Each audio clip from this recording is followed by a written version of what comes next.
Salut tout le monde, j'espère que vous allez bien tous et toutes. On se retrouve, oui, puisque j'ai pas eu le temps de faire la semaine dernière et je m'en excuse, à WWE SmackDown.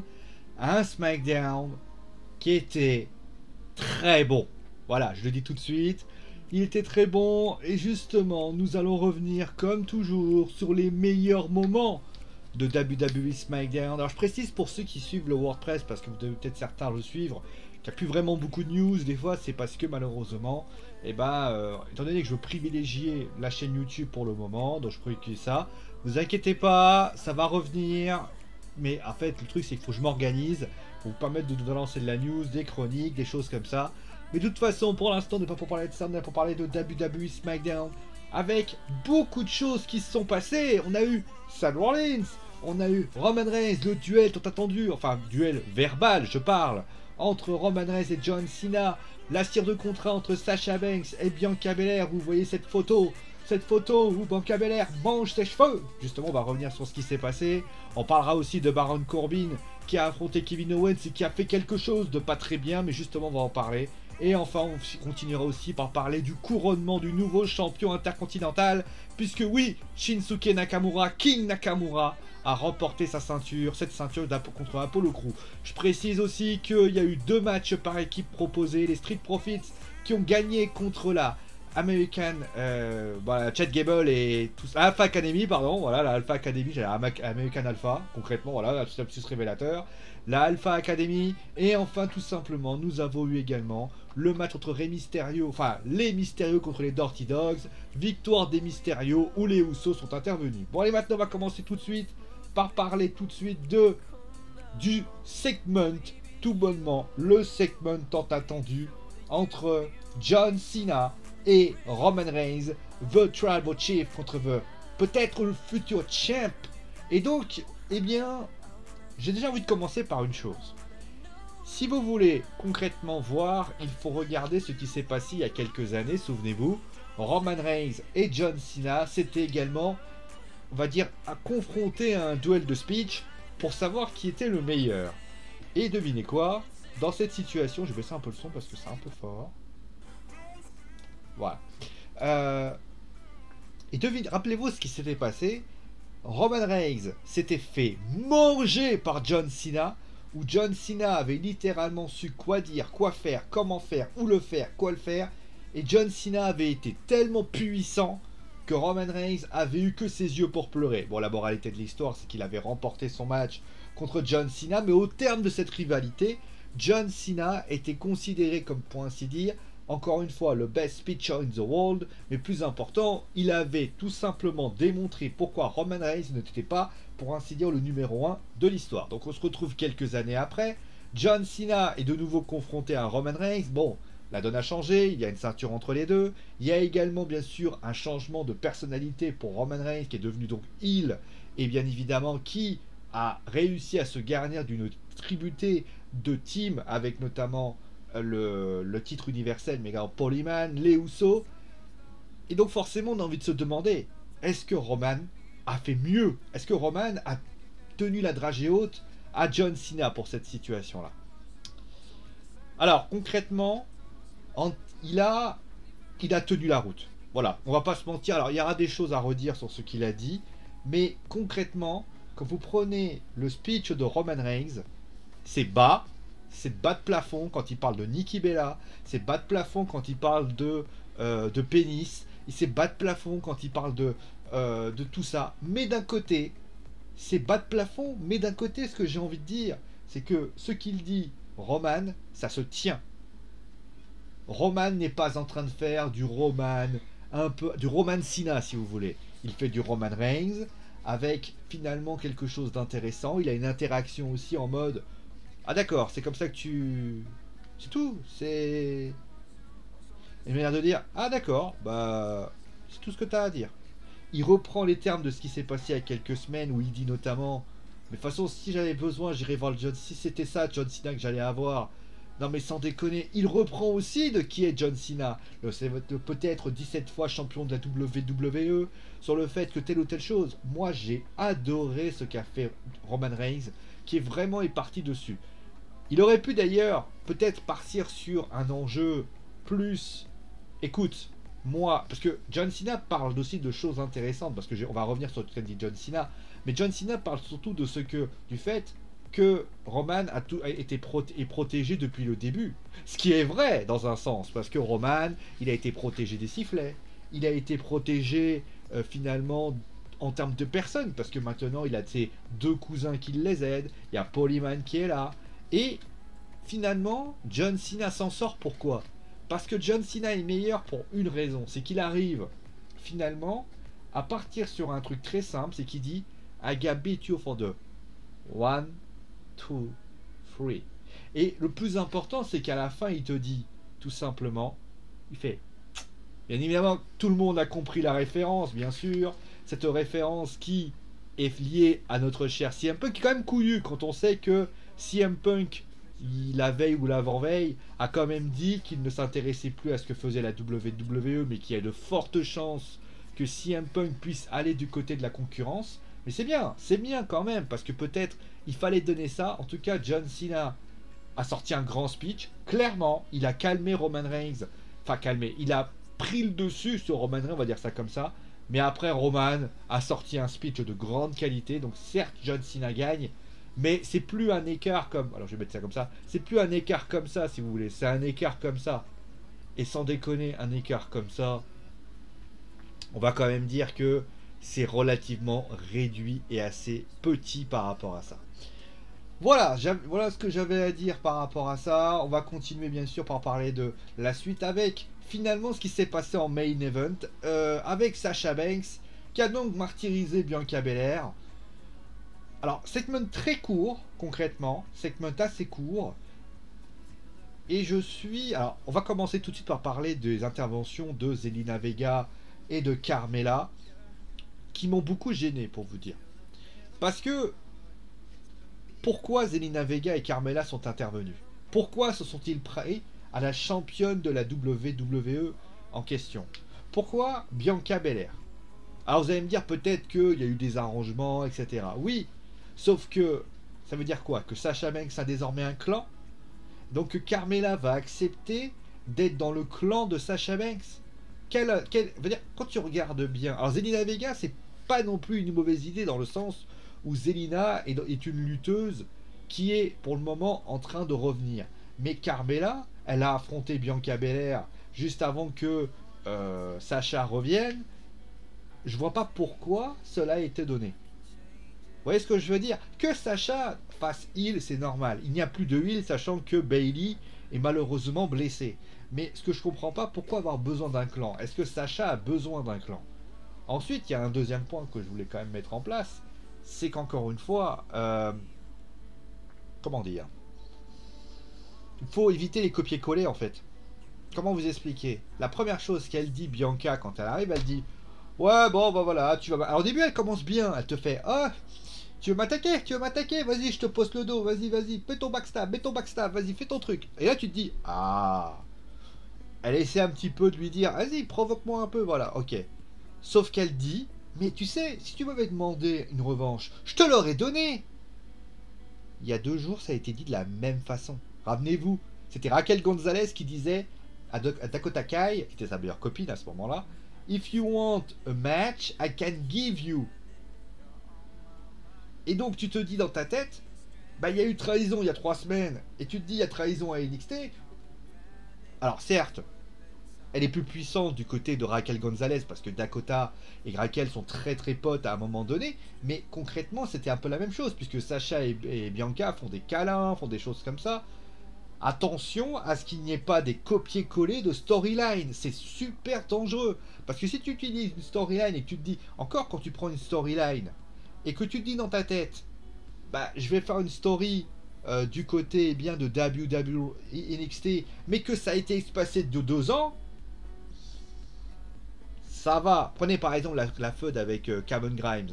On sait tous que la feud Cameron Grimes, LA Knight, elle est reliée notamment à ce qui s'est passé avec Shawn Michaels, avec John Cena. Donc, il y a eu du temps. Vous voyez, ça fait plus de 10 ans. Au bout d'un moment, on a quand même fait. D'ailleurs, quand on y pense, on parlera d'ailleurs de Baron Corbin. Mais le truc, c'est que là, c'est carrément copié, c'est quasiment sensible, semblable. et des trahisons entre amis, même si Bianca et en plus, Bailey et Sacha, bon, ça n'a pas été le même profil, mais des copines qui se trahissent, elle avait déjà fait. Donc, je suis vraiment dans l'expectative. Moi, je me pose vraiment cette question de dire, bah, là, tu as eu ces tirs de contrat notamment. Après, Sacha parle, dit je veux des témoins. Pourquoi pourquoi des témoins? Pourquoi elle a besoin de témoins? Et là, vous allez me dire, bah, je sais pas trop, Sio. Bah, je sais pas non plus. Alors, soit elle a fait un clan, mais ce clan, pourquoi? Elle a besoin de gagner avec un clan? Et pourquoi avoir besoin de ce clan?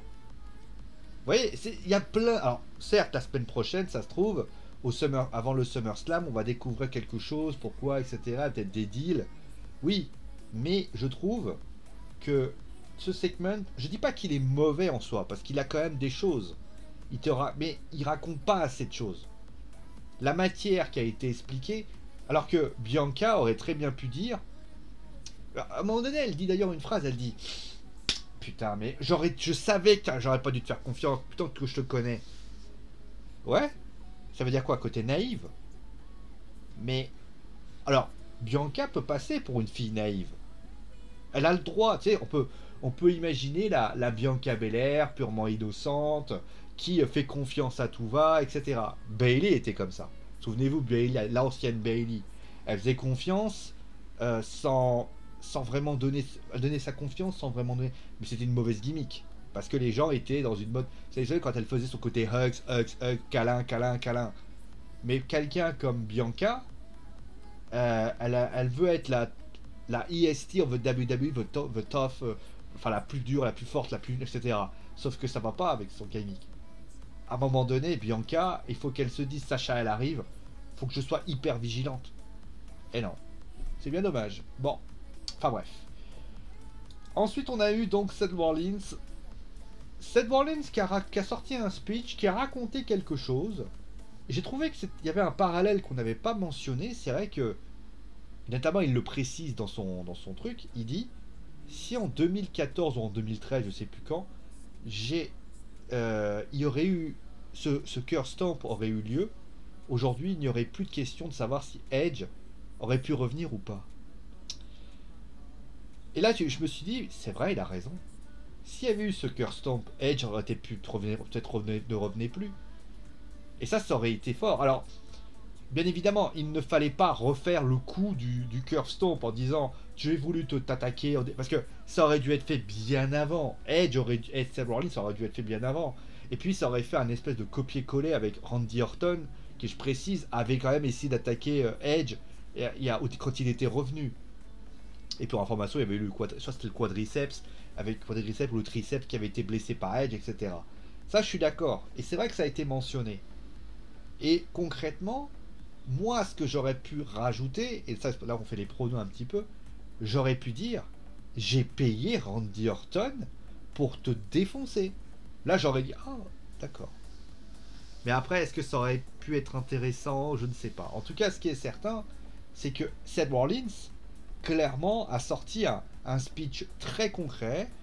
J'ai toujours du mal avec les tenues de Seth Rollins, qu'on dirait que c'est le... Je sais pas qu'est-ce que c'est, mais franchement, moi, j'ai trouvé ça très bien. Je trouvais ça très bien mis en scène. Et concrètement, ben voilà, Seth Rollins qui sort encore un bon speech. Je pense qu'il y aura l'avènement de tout ce qui va se passer la semaine prochaine. Mais en tout cas, c'était sympa. Et donc, on va terminer avec deux choses. Alors, Nakamura qui donc récupère le titre intercontinental. Je suis pas trop fan. Alors, le match est très bien, hein, concrètement. D'ailleurs, le show est très bien dans le sens, il y a toujours eu de l'intensité. J'ai passé 1h30 à suivre le show. Et franchement, j'ai passé 1h30, je me suis pas ennuyé le moins du monde. D'habitude, je suis toujours en train de faire des trucs, pas un petit peu. Là, c'est la première fois que j'étais focus sur tout ce qu'il disait. Parce que je trouvais qu'il y avait de l'intensité, il y avait de l'envie, il y avait de la générosité. Et ça, c'était bien.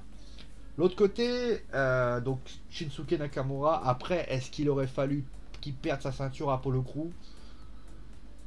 Je ne sais pas, parce que on le sait tous, on ne sait pas ce que Apollo Crews fera après. Là, il était en plein push, maintenant qu'il va perdre sa ceinture, est-ce que... À chaque fois qu'il ne revient pas à la ceinture, il va y avoir la menace du renvoi, parce que maintenant ça renvoie à tout va. Mais Nakamura, en tout cas, c'est aussi quelque chose qu'il mérite. Il était en push depuis le début de l'année. Ça va beaucoup mieux pour lui. Il y a ce musicien dont j'ai plus. Ah, oui, par contre, quand même, lui, le mec, il fait une guitare, il se fait expulser. Alors, ça justifie le départ du commandant Aziz, mais concrètement, c'était bien, etc. Et donc, on va terminer avec le voleur de la soirée, puisque Baron Corbin a piqué. Alors, j'ai fait une vidéo, je vais vous faire une vidéo d'ailleurs sur Baron Corbin et la déchéance d'un roi, et je vais revenir d'ailleurs sur ce qui s'est passé là, parce que c'est très intéressant. J'ai trouvé que Baron,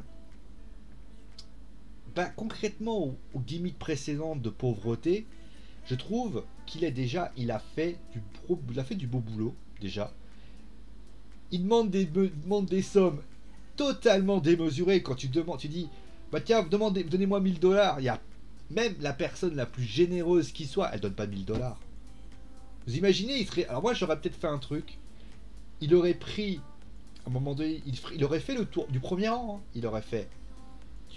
Vas-y, un peu la manière d'un SDF. Tu veux même me donner. Vas-y, donne-moi 1000 $. Ah.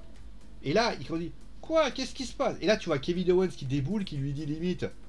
Il lui rappelle carrément aussi, tu as piqué. Et là, il se passe quelque chose après, je reviendrai après. Tu vois, le match était sympa. Franchement, le match était sympa. Le match était cool. Par contre, il manque un truc. Ça aurait été intéressant de voir Kevin Owens qui fait. Par contre, prends une douche, mon pote. Tu vois, un truc comme ça. Et puis, surtout Kevin Owens l'avait aidé il y a quelques semaines. Et puis, il y a eu ce qui s'est passé après. Après, donc, il rentre, il lui dit, et maintenant? Il y a Kayla Braxton qui lui dit, et maintenant? Et là, il répond, il veut répondre, parce que le mec, il est désespéré, il voit Biggie avec sa mallette, il part, il prend la mallette de Biggie, et il part en courant. C'est bien. C'est bien. Alors là, il n'y a aucun problème là-dessus. Mais à la fois, c'est pas bien. Pourquoi? C'est bien parce que sur le principe, je trouve que voilà, ça c'est tout simplement, encore une fois, je vais me créer mes opportunités, comme il avait fait avec Finn Balor. Ça continue à expliquer comme quoi, voilà, le côté Happy Corbin est totalement une vaste connerie, que c'était pas fait du tout. Mais le troisième point que je veux citer, c'est que moi, ce qui me gêne, plus important que ce que je viens de te citer, les deux termes que je viens de te citer, c'est que Baron, comment vous dire, il ne peut pas cacher cette mallette. Alors, est-ce que c'est pour créer un Biggie contre Baron Corbin? Pourquoi pas? Pourquoi pas? Pourquoi pas? À un moment donné, ça peut être une idée. Mais je me demande si ça aurait pas été judicieux de faire un Money in the Bank. C'est-à-dire que on est dans cette situation-là. Il grimpe l'échelle, il voit la mallette, il grimpe l'échelle, et là à ce moment-là, il récupère la mallette et il part avec. Et tout le monde est circonspect en train de dire, ça aurait été fort, parce que là tout le monde aurait dit mais quel enfoiré, mais d'un côté. Et là, il y aurait eu quelque chose. Vous allez me dire, ouais, mais est-ce que ça aurait pas eu la même impact? Je veux dire, l'impact que Baron Corbin a envers les fans, il est relativement ridicule, puisque le public ne veut pas l'écouter. Et quand tu réfléchis bien, en fait, tu te dis dans ta tête, d'un côté, il demande des trucs complètement démesurés, mais comme un roi qui demande, à un moment donné, à une personne, j'ai plus d'argent, donne-moi 1000 pièces d'or. Il n'y a personne qui va lui filer 1000 pièces d'or. Ça, c'est la réalité. Voilà. En tout cas, voilà, j'ai pas grand chose à dire de plus. Et en tout cas, c'était un show très très bon. Allez, très bon. C'était un super show. C'était un show de très très grande qualité. Moi, j'ai vraiment adoré suivre le show et honnêtement. Et encore une fois, les gens qui sont inquiets, moi j'ai vu des gens inquiets par rapport à NXT sur le fait que la WWE, d'ailleurs je vais peut-être faire une vidéo dessus d'ailleurs aussi, ils veulent changer NXT. Ils veulent faire de NXT une forme de comment dire, de repartir justement au cendres de NXT. C'est-à-dire qu'avant, souvenez-vous, NXT était dans une optique de création de superstars et au final ces superstars partaient dans le roster principal pour essayer de tout tout simplement de se faire connaître. Et sur le principe, les gens, c'était souvent d'ailleurs dans le WWE Network, parce que après quand il est parti du côté du USA, tout le monde était là en train de dire ah mais voilà NXT le third show, etc. Moi je me dis, après ça ne reste que mon avis,